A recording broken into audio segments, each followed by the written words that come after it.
Hello viewers, we will use the shapes here, make a design. Let's take a structure.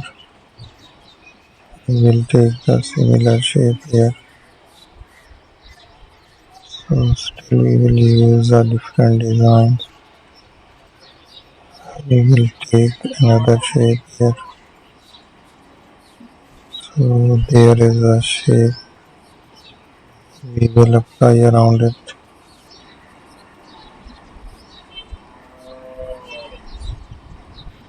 That it is. Use the razor tool again. So we will use the structure here. We will add a design again.